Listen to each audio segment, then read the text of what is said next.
Can only be described by one word: devastating. And yet another blow was delivered this past weekend when the Jones fire ripped through more than 26,000 acres east of Redding. The fire started north of Backbone Ridge. It quickly spread to the south. Thousands were evacuated from their homes. Some returned to find their homes burned to the ground. A volunteer firefighter lost her life. We'll have more on this fire later in the show.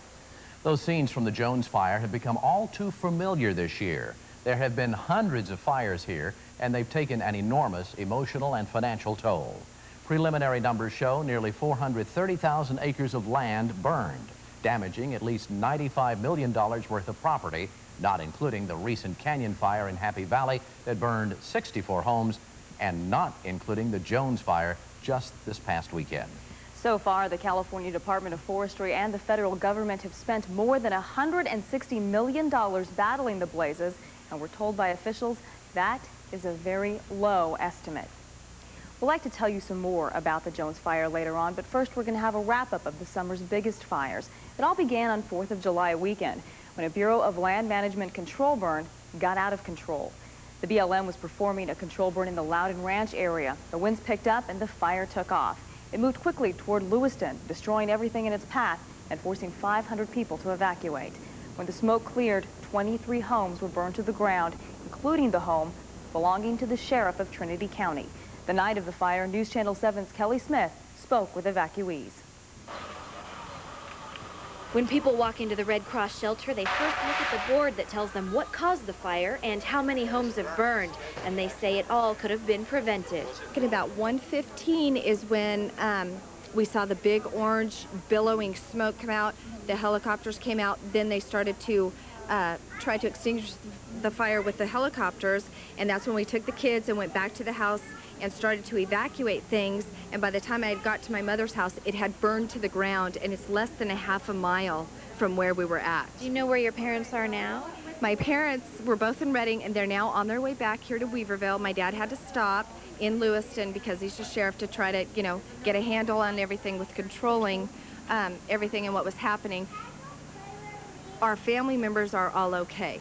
Everybody is alive, everybody's well, but everything that we own is now gone. Who's responsible for that? Even while evacuees are trying to be optimistic that no lives are known to be lost in the fire, their anger still runs high. My kids, I have my animals, I still have my husband. And that's about it. BLM started the fire, and it got out of control. I don't know who was thinking about this. This shouldn't have happened, and you got a lot of people that may have been on fixed incomes. They don't have that much money, and they don't have anything now. And they shouldn't even have to go to the insurance company. These people should just go up there, BLM, and build them a new house, get it over with. All right, thank you very much. Okay. As you can see, a lot of people here think about this as a fire that didn't need to happen. Reporting from Weaverville, Kelly Smith, News Channel 7. Air tankers flew regularly, dropping water and retardant on the Loudon blaze. And just as their afternoon was wrapping up, well, fire struck again, this time in the city of Redding.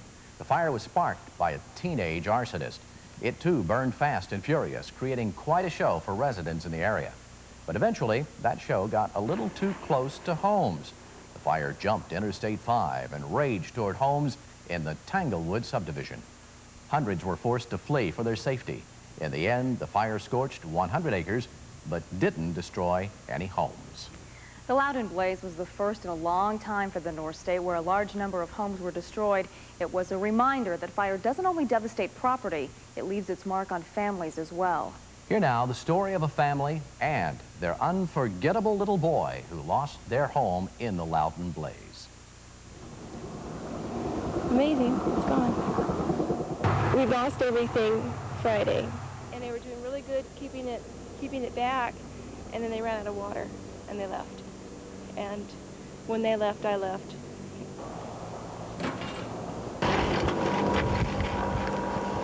It was my crib, my brother's crib, Emmett's crib, and I'm in Madeline's crib.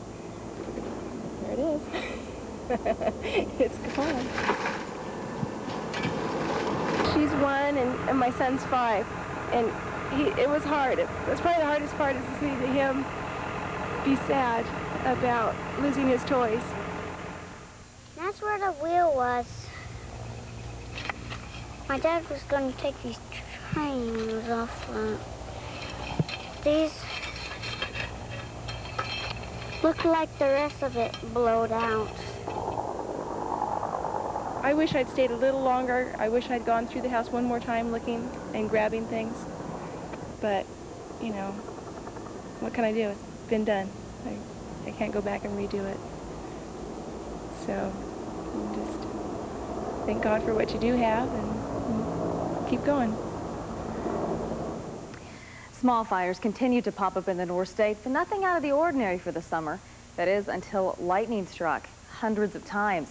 The first blaze to catch firefighters' attention was the Rock Fire in both Shasta and Tehama counties. Residents living on Rock Creek Road were evacuated from their homes. Others in the area left voluntarily. The fire destroyed an outbuilding, but all the homes escaped flames. During daylight, 4 helicopters helped hand crews stop the blaze. Fire resources were stretched very thin by the large number of fires in the area, making firefighters' jobs very difficult. The fire is extremely frustrating because you can't do a job. All you can do is pick a house and save a house, and the fire is basically running at will. It's frightening. It's not easy to wait. I mean, you want to go home and see what it's like, you know, what you have left. More panic, more worry to the north in Shasta County. Lightning fires in what became the High Complex threatened homes in the Lakehead area. Residents prepared for evacuations, but in the end, not a single home was lost. The most damaging lightning spark fire raged through Butte County, destroying 14 homes and claiming 1 life. Here's Rick Barrett with one family's terrifying story. The view from the Nelson home is terrifying. Less than a half-mile away on Zinfandel Road in Buzztail, the home of their neighbor is under attack, and the flames are headed their way. Gary and Donna Nelson knew it was a gamble to move to the country for the beauty and the quiet, but they never expected this. I can't think of anything else better to fight for than this, so. It's just, you know, I'm just dumbfounded, really. A closer view of the fire shows the devastation. Part of the property is already destroyed, and the fire is gaining strength, pushed by erratic winds and high temperatures.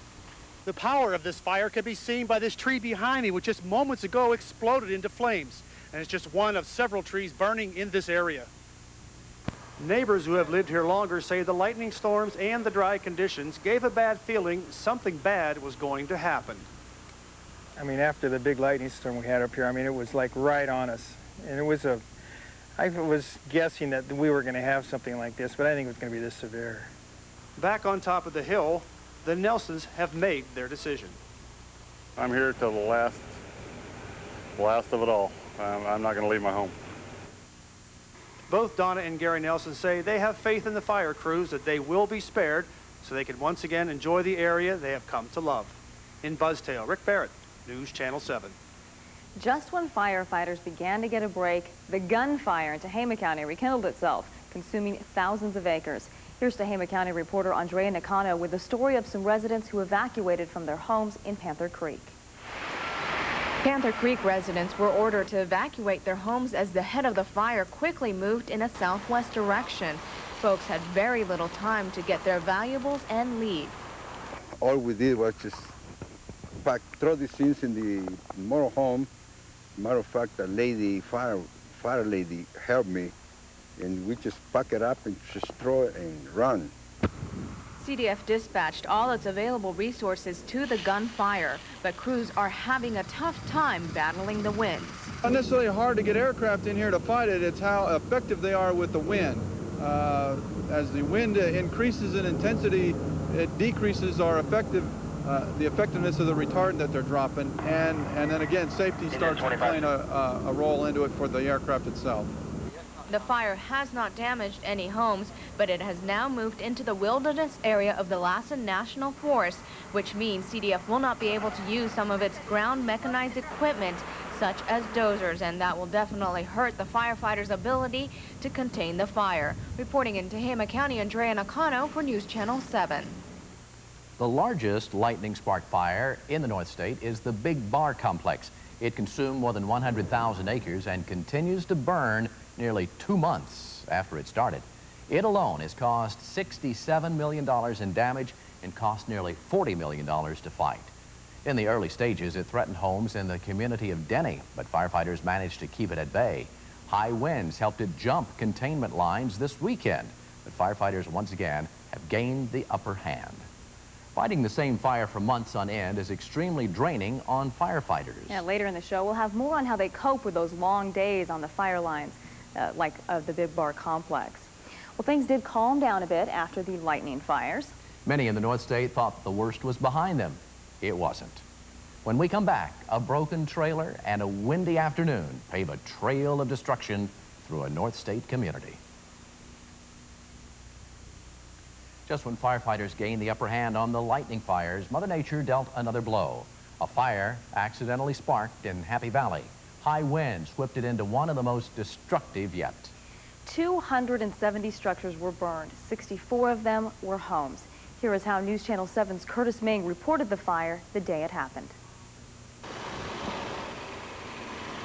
10 a.m. The first report comes in on a brush fire north on Canyon Road, just miles from the Wind River Casino. Sources say a suspicious red truck was driving through the area at the time. Within 2 hours, the fire quickly spreads in a southwesterly direction, destroying virtually everything in its path. By 1, more than 350 acres destroyed. Mandatory evacuations are in effect as homes begin to burn. 5 p.m. The fire has now spread nearly 10 miles southwest from where it initially started and has consumed more than 1,000 acres as it moves towards the Gas Point Road. Evacuees pour into the evacuation center at Anderson High School. Good Samaritans also pour in, asking what they can do to help. Well, first they didn't have many jobs for us, but now we're helping unload water and helping people register, because people need to register so that if somebody's looking for them, they can call here and they'll have them on record to know that they're safe. This father of 6 signed in. He says he evacuated his family after flames entered his yard. Things that got my neighbor's place. He's right next to me. We just bought this place 3 months ago.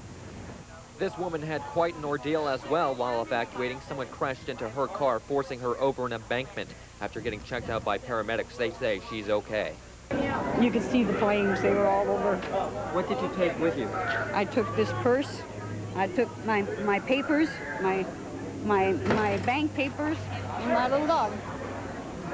And this I'm wearing. Many say they are thankful to have escaped alive, but they say it's grueling as they sit and wait, wondering whether their homes made it. Curtis Ming, News Channel 7, Anderson.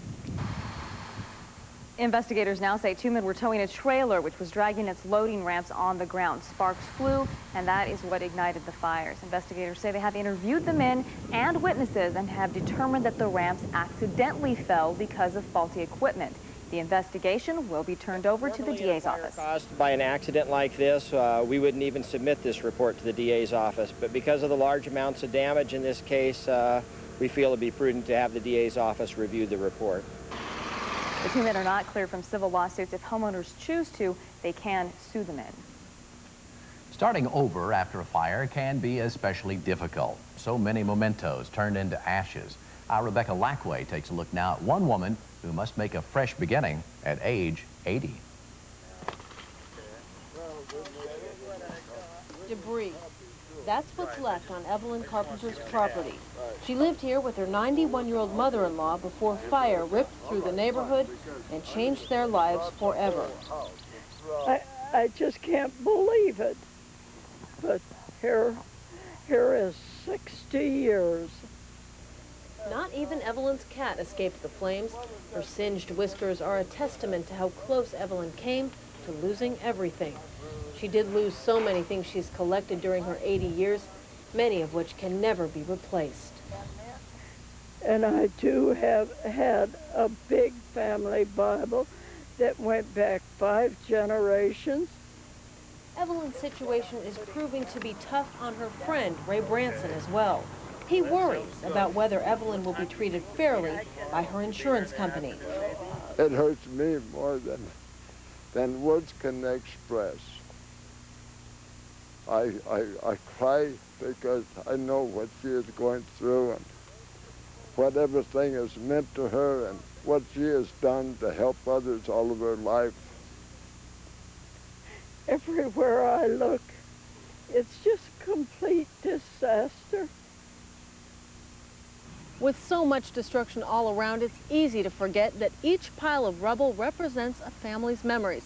And in the case of seniors, it can be a whole lifetime of memories up in smoke. Rebecca Lackway, News Channel 7, Happy Valley. Well, the cleanup has begun in Happy Valley as neighbors and friends rally together to help those who lost everything. News Channel 7's Brandon Moglen reports on the resilience of the Happy Valley community. It's good to have friends with big toys. George Anstead's home burned down, and his friend helped him out with the equipment from his own business. Anstead is amazed at the outpouring of aid from people. I mean, I never knew I had so many friends. Really, everybody. Even these people I don't know. I mean, they act like they know me, and some of them I've never seen, but they're always ready to help. All over Happy Valley, there are tales of generosity. Frank Marquez lost his lawnmower to the fire. His friend heard of his plight and showed up with a gift. So I thought I'd surprise him, and me and my girlfriend loaded up the lawnmower today, brought it out to Frank's, and sure enough, he was happy as can be. While friends and family are helping by giving clothes and labor, the most valuable thing that they're offering is emotional support. These two women have been friends for several years. When one found out the other's home had burned down, she came with help and with hugs. She wasn't the only one. I had a friend the guy, he's not a boyfriend or anything, but that came up, and when he saw me standing here, he had tears in his eyes, and he came over and just gave me a big hug. It's easy to look at the loss of property and only think of the destruction. But in the face of the disaster, it's also given the community the ability to rebuild together. Brandon Moglen, News Channel 7, Happy Valley. When the smoke cleared from the canyon fire, North Staters hoped the worst was over, but firefighters knew better, predicted high winds meant one thing to them, danger. And that is exactly what we got, the Jones Fire, when we come back.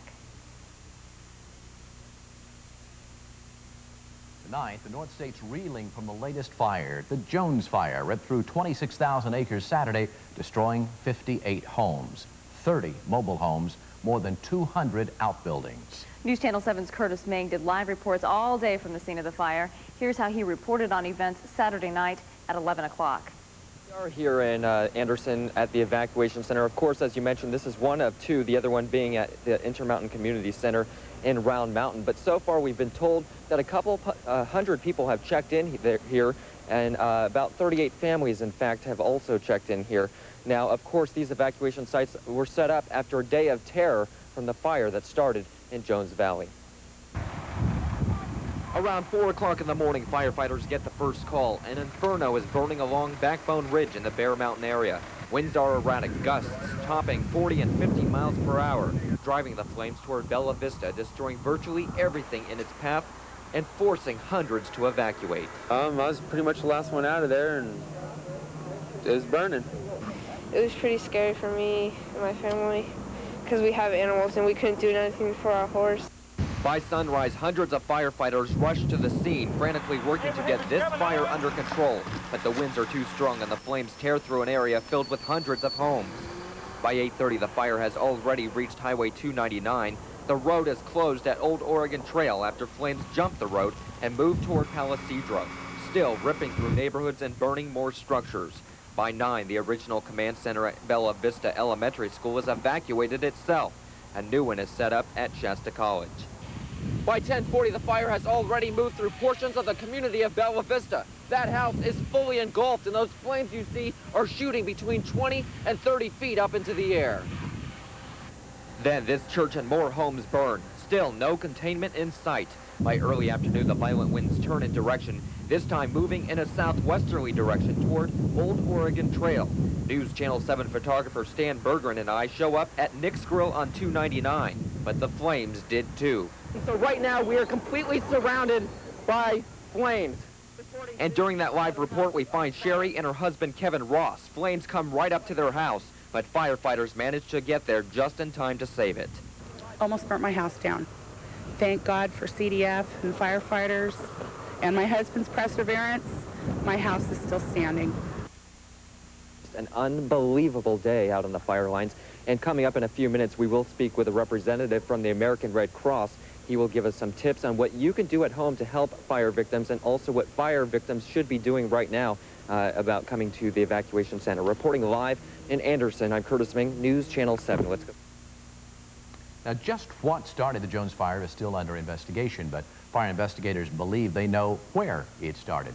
News Channel 7 Steve Rammel has the chronology.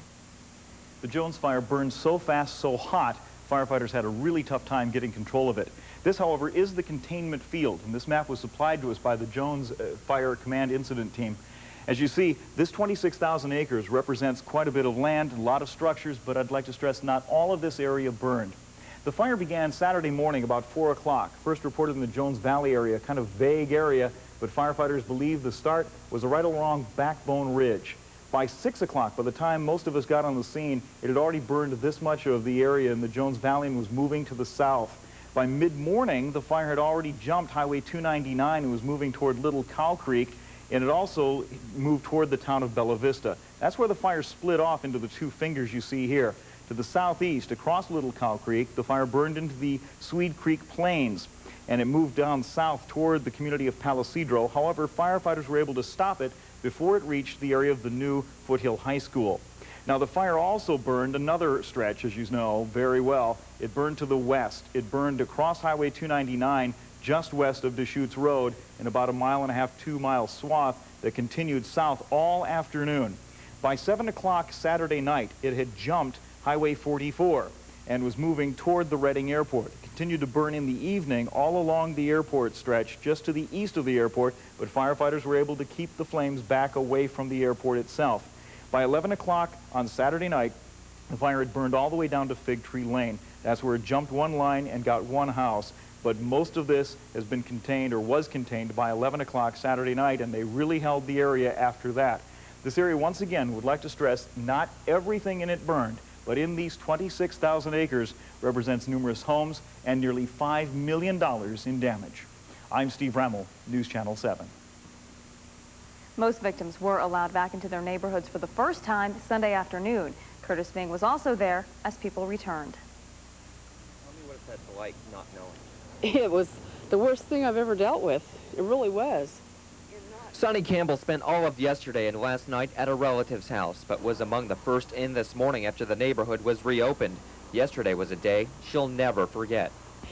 All you can think of about is who you know and where they live at and are they okay. But she was fortunate. After she evacuated, her husband stayed behind. He essentially kept the flames away and saved their home. Stephen Johnson stayed behind too. There are 3 homes on his property. One is his, one his parents', and the other is his grandmother's. Despite the dangerous conditions, he stayed behind and fought to save all 3. You could have died yesterday. Yeah, at one point, yeah, I had that came across. That feeling was definitely there, and but I think more than anything else, though, it was the pain of just watching my grandmother's place burn down, you know, and feeling pretty helpless about that. And you can see the damage to this mobile home is just devastating. To give you an idea of the way this once looked, this is the kitchen area right over here, this being the stove, and that's the refrigerator right over there. Virtually everything destroyed. But then you come over here, and you can see this brittle, fragile paper just cinched around the edges, and you're able to see the writing still on it. Even though his grandmother's house burned to the ground, he managed to save his and his parents' home. And after the fire moved through his area, he moved on to help others and helped rescue a 7-year-old girl and her grandfather who was in a wheelchair. Their whole place was totally engulfed, and we grabbed them up, and the wheelchair, I grabbed the wheelchair because they were going to leave it, and I thought, well, you know, the guy can't even walk. That was pretty hard to take. That gave me chills.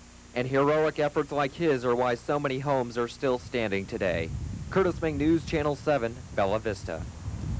The Jones fire was the focus of North State firefighters, but there were blazes in Butte County as well. Those fires were not as severe as those in Shasta County, but there was some property damage and one man lost everything very quickly.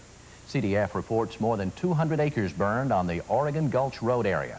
The fire started about 11 o'clock Friday morning and was pushed by high winds. No one was hurt, but several outbuildings were totally destroyed. One man received a phone call from a neighbor saying his house was on fire. Witnesses say in less than 30 minutes, Casey Haywood's home was totally destroyed. Oh, yeah, the worst part is losing all the stuff I collected from my kids going through school, all the years and everything, and little things they give you and stuff like that you can't replace. And everything else you can go out and buy at the store, but stuff like that, it's just, I suppose that's why I was digging around a lot in here too, just trying to find something, but it's gone. Haywood says he will rebuild on the land as soon as possible. Firefighters say the blaze was contained by late Friday night. The middle of a firestorm is a frightening place to be. But firefighters don't think twice about putting their life on the line to save others. When we come back, we'll have the story of that volunteer firefighter who lost her life battling the flames and an extraordinary, never-before-seen look at some video shot inside the canyon fire by the firefighters themselves. They'll take you into the firestorm in just a few moments. Welcome back. When fires blaze, firefighters put their lives on the line to save lives, home, and property. It is a dangerous profession, and this fire season has claimed the lives of 2 heroes in yellow. A fire crewman died after suffering a heart attack while being evacuated from the Megram fire in the Trinity Alps wilderness. Several crews were evacuated from camps near Box Camp and Groves Prairie because of approaching flames. Forest Service officials say 30-mile-per-hour winds pushed the flames right past their containment lines. And there was another tragedy in the Jones fire. A voluntary firefighter was killed. Karen Savage died when she was accidentally run over by a fire engine. Kelly Smith tells us Karen Savage's husband says she was the first to jump up and respond to emergencies as an EMT. And this last Saturday was no different.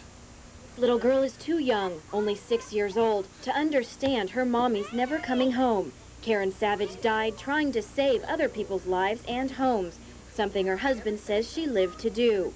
If you would wreck and be over the side, you know, Karen would go over and, you know, and help you. Friends say this volunteer EMT would help anyone, anytime. Once she was the only person who was willing to help an AIDS victim give birth in their rural area. The stories of Karen's selflessness are what her children will hold on to.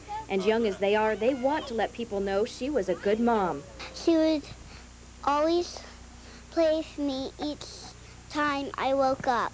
She would take me to school and care for me and tuck me in the bed when I go to sleep. As Karen's family grieves, they ask people to remember a woman who invited stranded strangers to the dinner table and was the first to respond to any emergency. Weaverville to Willow Creek. You know, if you were in that area and you got hurt and Karen was there, you were in the best hands that you could be in. And you ask them downriver, everybody knew that. And she was such a good wife and mother, you know. She just loved her girls. All he wants now is that his daughters receive as much love and caring from people as Karen was always giving. Kelly Smith, News Channel 7. There has been a memorial fund set up for Karen and her daughters. That is at the North Valley Bank in Weaverville. You can get information about it at any North Valley Bank. When most people think of firefighters, they don't think of the daily grind. What they picture is the heart-pounding action needed to save homes in a fierce firestorm, like the Canyon Fire in Happy Valley. Here are some incredible pictures shot by the firefighters themselves inside the Canyon firestorm. Also some words by other firefighters about what it's like when your community burns. From the adrenaline rush of your first firestorm to the crushing defeat of losing a home. It's 52, 53, 56, 55, and 50. 1 engine from each for structure protection. Makeup strike team XSH 3150. Respond to a fire at China Gulch Road and Canyon Road. Access beyond Happy Valley Road 1108. Canyon fire was probably one of the most intense high-zone fires I'd been on. And I've got major destruction threats on Strawberry Lane. People trapped behind the flames at the dead-end side. When you first get there, there's a lot of adrenaline going, obviously. A lot going on around you that you might not have ever seen before. Engine 2464, Battalion 2.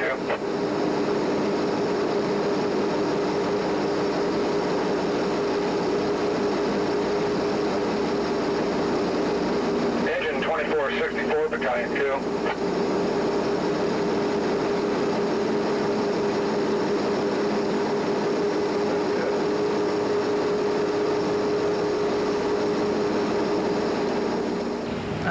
You definitely realize how small we are on this earth and how much control we actually have over the conditions that happen to us, especially natural disasters and whatnot. It puts you in awe.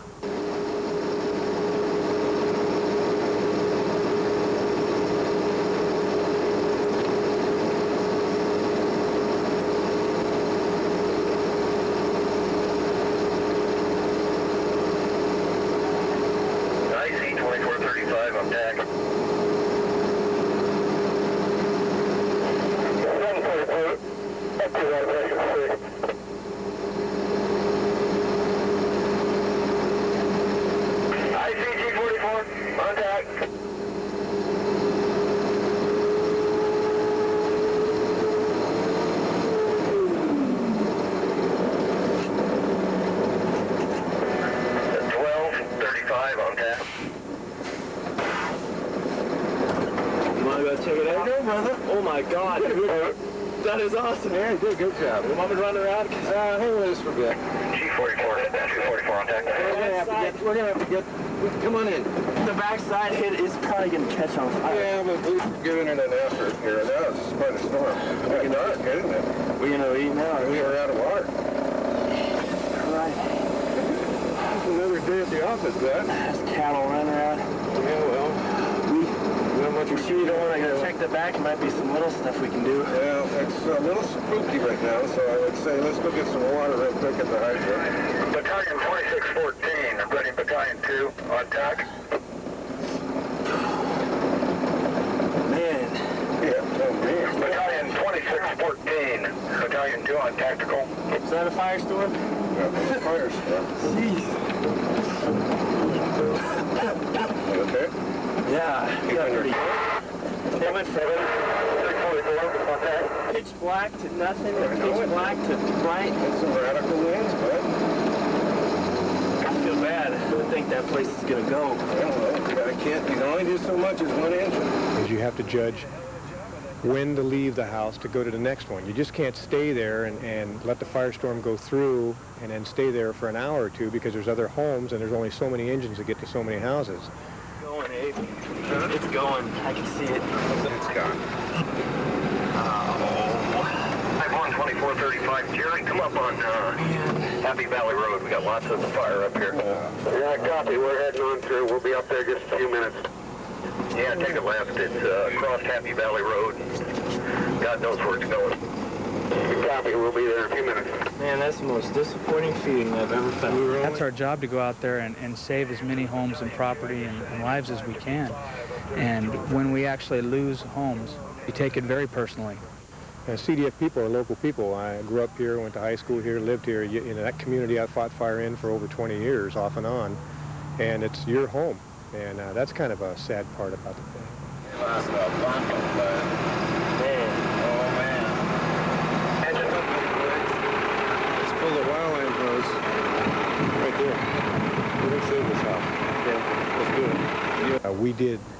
We did save a lot, and I know my engine crew alone was over a dozen homes we counted that we felt we had a direct impact on that day. And for every engine company and crew and dozer and aircraft that was out there, they all had a part in saving somebody's home, somebody's knickknacks, somebody's antiques, somebody's special pictures and Bibles and photographs, and that's what we try to concentrate on now. What's so amazing is when you see that picture of that firestorm is to be aware that the firefighters were out in that. They had left the video camera inside of their truck. They were outside trying to save somebody's home. That's right. Dangerous profession, and we thank them for allowing us to see the video from their perspective. Yes, absolutely. Fighting a 1 or 2 day blaze is emotionally tough on firefighters. But so is battling a wildfire in a remote area for months on end. When we get back, we'll have more from firefighters on preparing for the endless days of summer. Certainly being on the front lines when homes are being destroyed is tough psychologically on firefighters. But battling a long-term wildfire in a remote area poses problems of its own. The Big Bar fire has burned for nearly 2 months. It has consumed tens of thousands of acres. The only thing standing between it and homes is legions of firefighters. Like this crew, they've been on the front lines of a remote wildfire many a time. Yeah, I think what gets you through is the fact that you know that the fall is coming, the weather's going to change, the days will be shorter, the humidities will be higher.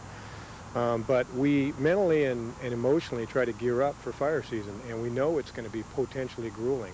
It is especially so when you're out in the middle of nowhere, battling a fire that isn't threatening any homes for months on end. Sometimes it does get old.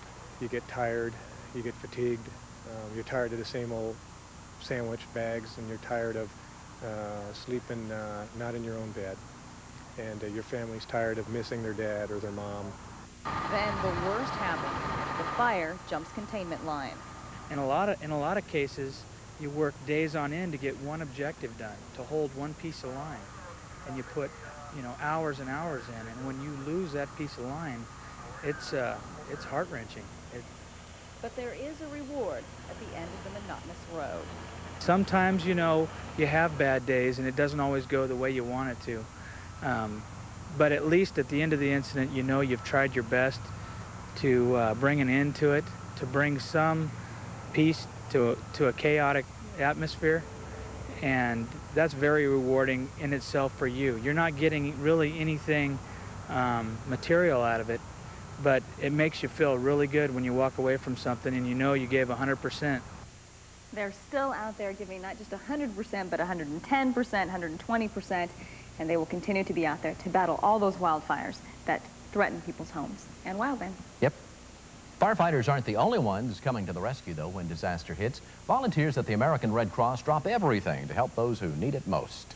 Brandon Moglin tells us 2 days after the Jones fire, the Red Cross office is surprisingly calm. And thanks to volunteers there, victims are already looking to the future. There were hugs and tears at the American Red Cross, but also a lot of help.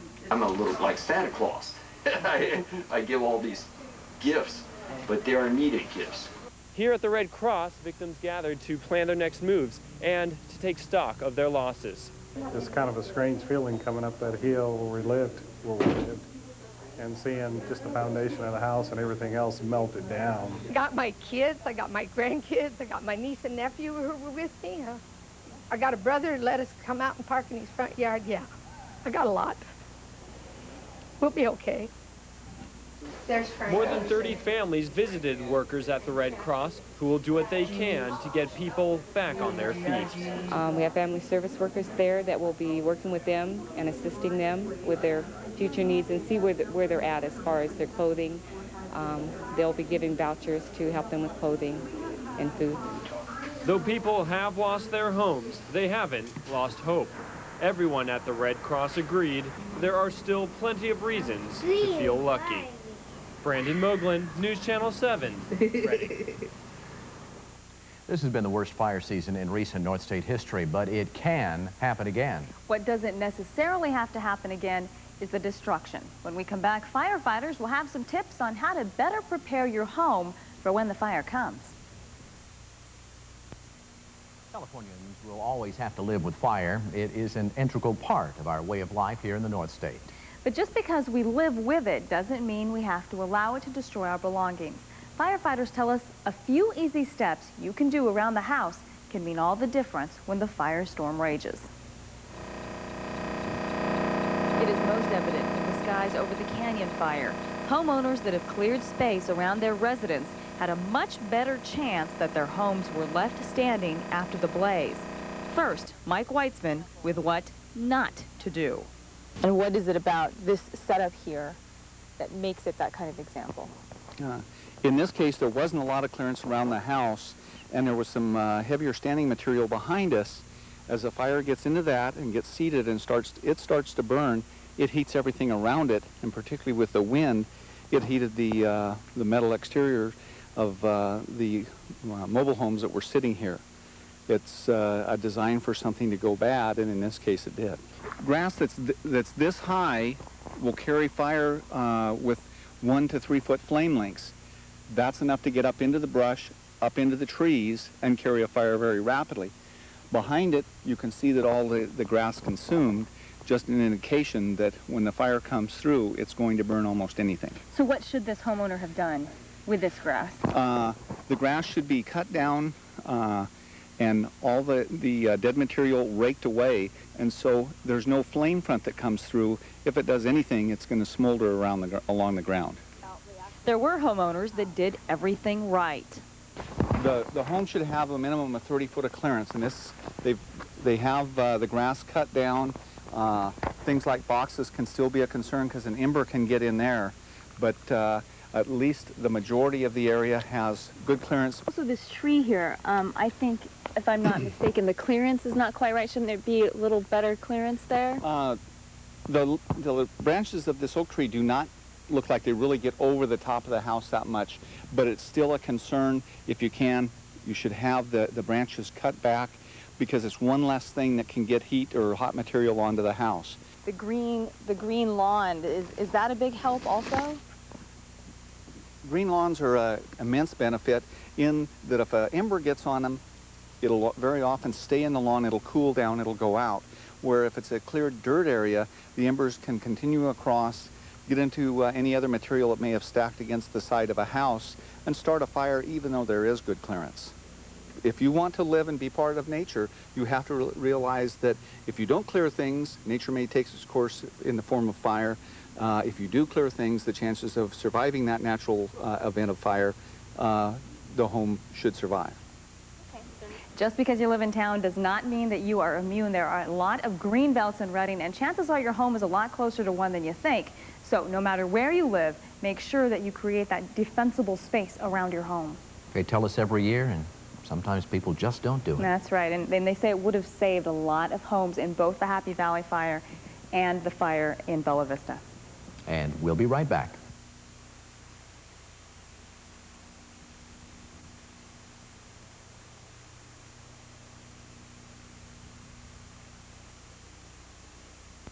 For risking their lives, firefighters don't ask much. They say a simple thank you is more than enough. Yeah, but North Staters have bigger hearts than that, and their thank yous were sometimes anything but simple. In Lakehead, the community gathered candy bars to distribute to the firefighters for a daily treat. In Butte County, signs lined the roadway proclaiming everything from thank you firefighters to dozers rule. And both CDF and the Forest Service have an impressive collection of thank you letters from North State children. North Staters are a generous bunch for sure, and when they see their neighbors in need, they're quick to jump in. We've been getting all kinds of calls here at the station from people wanting to know where to take donations. So here are the phone numbers and organizations that are organizing the relief effort. Get out your pen and paper and start writing, because these numbers are only going to be up for a moment or two. First, the Salvation Army at 222-2207. Then the People of Progress at 243-3811. Then the United Way. That number is 241-7521. And the Red Cross at 243-3021. It has been a deadly and destructive fire season, but North Staters are a resilient bunch, and together we'll rebuild our communities. We'd like to say thanks once again to the firefighters, the law enforcement officers, and volunteers who have worked so hard this year to keep us safe and to help us when we needed it the most. Thank you for watching tonight. Good night.